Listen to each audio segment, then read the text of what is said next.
राजनीति में कोई किसी का सका नहीं है।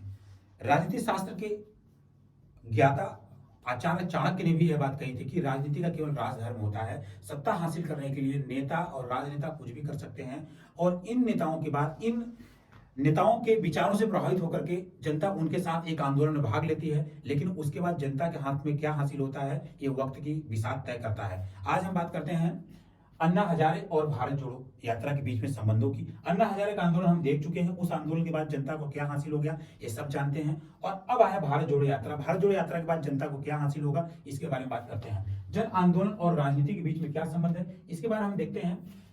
5 अप्रैल 2011 को एक सशक्त लोकपाल विधेयक को मांग को लेकर के अन्ना हजारे ने जंतर मंतर पे आमरण अनशन प्रारंभ कर दिया था। इनके साथ कुछ नेता, कुछ प्रतिनिधि जुड़े हुए थे जिनका राजनीति से उस समय तक कोई वक्त नहीं था, लेकिन आज वो राजनीति के जाने माने पंडित माने जाते हैं। यानी कि उस आंदोलन का जो जन आंदोलन था उसका उपभोग, उसका जो पूरा क्रेडिट, उसका फल उन्होंने लिया और राजनीतिक विसात पर आज एक अच्छी पोस्ट पर, ऐसी पोजीशन पर, अच्छे मुकाम पर हैं। उस आंदोलन के बाद अन्ना हजारे पूरी तरह से गायब हो जाते हैं और बाद में एक वरिष्ठ सुप्रीम कोर्ट के वकील दावा करते हैं कि उस आंदोलन के पीछे बीजेपी और आरएसएस का हाथ था। हाथ किसका था, क्या था, ये हमें नहीं पता है। अब हम देखते हैं भारत जोड़ो यात्रा।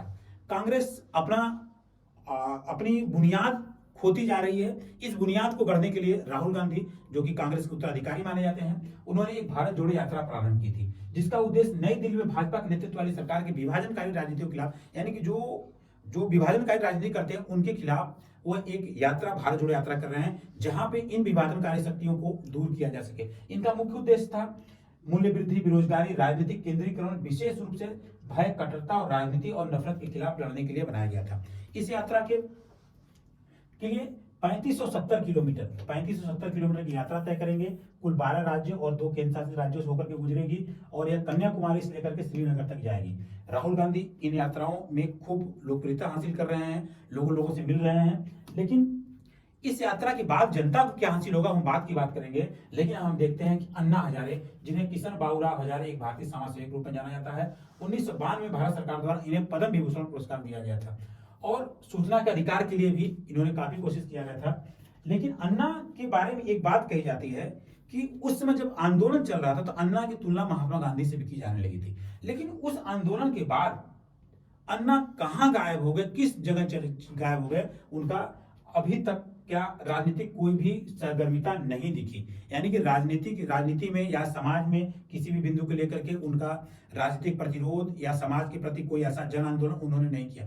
यानी कि अन्ना के उस आंदोलन के बाद जनता के हाथ में किसी भी आंदोलन के बाद सत्ता परिवर्तन हो सकता है और नए नेता बन सकते हैं, जैसा कि अन्ना के आंदोलन के बाद में हुआ। सत्ता परिवर्तन हुआ और नए नेता आए जिन्होंने अपनी राजनीतिक, जैसे बात करते हैं यहाँ पे अरविंद केजरीवाल दिल्ली के मुख्यमंत्री, किरण बेदी, प्रशांत भूषण, योगेंद्र यादव और कुमार विश्वास ये छोड़ चुके हैं, और आम आदमी पार्टी के शिक्षा मंत्री दिल्ली के मनीष सिसोदिया, ये सब अन्ना हजारे के आंदोलन से संबंधित थे। अन्ना हजारे तो उस आंदोलन के बाद एक तरह से अज्ञातवास में चले गए, लेकिन इन लोगों ने राजनीतिक विकास पर अपनी चौकी जमा ली। अब देखते हैं कि इस आंदोलन के बाद जनता के हाथ में क्या है। जनता के हाथ में कुछ भी नहीं हासिल हुआ, सत्ता परिवर्तन हुआ, लोगों की उम्मीदें सत्ता के साथ लगी हुई हैं, अभी भी लोग अपनी लोकप्रिय सरकार के साथ लगे हुए हैं, लेकिन आने वाले समय में उनको क्या हासिल होगा यह वक्त ही बताएगा। और यही हाल राहुल गांधी की भारत जोड़ो यात्रा के है। भारत जोड़ो यात्रा से कांग्रेस को कितना मिलता है ये बात की बात है, लेकिन जनता को क्या हासिल होता है यह मुद्दे की बात है। वीडियो पसंद आए तो वीडियो को लाइक करिएगा, तो चैनल को सब्सक्राइब करिएगा। धन्यवाद।